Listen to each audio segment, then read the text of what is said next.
তো hello viewers, welcome to my YouTube channel all exam information. তো viewers, তোমাদের জন্য আবারও একটি নতুন এক্সামের ইনফরমেশান নিয়ে হাজির হয়েছি তোমাদের কাছে। পশ্চিমবঙ্গের 10th পাস এবং 12th পাস যে সমস্ত ক্যান্ডিডেটরা জেক্সপো থ্রু পলিটেকনিকে বা ভোকলেটের থ্রু পলিটেকনিক অ্যাডমিশান নিতে চাইছো, তাদের জন্য এটি খুশির খবর রয়েছে। তো যে সমস্ত ক্যান্ডিডেটরা চাইছো যে নিজেকে একজন ইঞ্জিনিয়ার হিসাবে গড়ে তুলতে, তো তারা অবশ্যই এই পরীক্ষাটা অ্যাটেন্ড করো এবং তোমাদের ভবিষ্যৎকে ভালোর দিকে এগিয়ে নিয়ে যাও। তো এই পরীক্ষাতে বসার জন্য যে কোয়ালিফিকেশানগুলো লাগবে সেইটা এখন বলছি।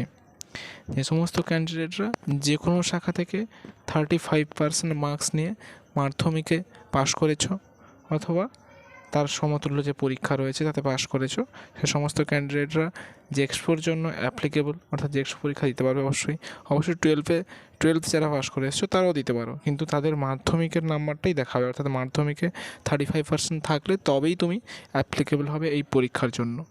আর যে সমস্ত ক্যান্ডিডেট ভোগলেটে আবেদন করতে চাইছো, অ্যাপ্লিকেশন করতে চাইছো, তাদের ক্ষেত্রেও সেম ক্রাইটেরিয়া। পিওর সায়েন্সে অর্থাৎ ফিজিক্স, কেমিস্ট্রি, ম্যাথ অবশ্যই থাকতে হবে এবং তাদের 35% মার্কস থাকলেই তুমি ভোকলেটের জন্য আবেদন করতে পারবে।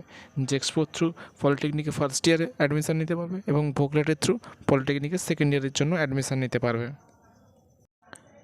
আর অ্যাপ্লিকেশান ফিজের কথা যদি বলি, জেক্সপোর জন্য অ্যাপ্লিকেশান ফিজ লাগছে জেনারেল ক্যান্ডিডেটদের জন্য 450 টাকা করে, আর যারা কন্যাশ্রী আছে তাদের জন্য 225 টাকা।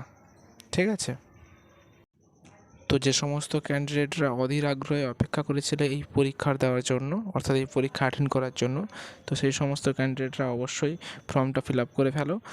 আচ্ছা, আর তোমাদের একটা বিশেষ ঘোষণা, যেটা হচ্ছে এই পরীক্ষার ফর্ম ফিল আপ এতদিন পর্যন্ত স্টেট কাউন্সিলের ওয়েবসাইটে হয়ে আসতো, অর্থাৎ ওদের একটা আলাদা ওয়েবসাইট ছিল WBSCTE বলে, হ্যাঁ ওইটাতে হতো। কিন্তু এই বছর থেকে নতুন নিয়ম করেছে WBSCTVED, অর্থাৎ আমি যে ওয়েবসাইটটা খুলে রেখেছি এখন, ওই ওয়েবসাইটেই তোমরা জেক্সপো এবং ভোকলেটের অ্যাপ্লিকেশানটা এখানে করতে পারবে। আমি তোমাদের সুবিধার্থে ডেসক্রিপশান বক্সে অ্যাপ্লিকেশানের লিঙ্কটা দিয়ে দেবো, কোথা থেকে তোমরা অ্যাপ্লাই করতে পারবে আর কি। তোমরা যদি চাও যে কীভাবে তোমরা অ্যাপ্লিকেশান করবে সেটা তোমাদের দেখিয়ে দিতে হবে, তাহলে তোমরা নিজে কমেন্ট বক্সে কমেন্ট করতে পারো। তাহলে আমি তোমাদের কীভাবে অ্যাপ্লিকেশান প্রসেসটা কীভাবে করতে হয় সেটা আমি তোমাদের দেখিয়ে দেবো। তোমরা অবশ্যই নিচে কমেন্ট বক্সে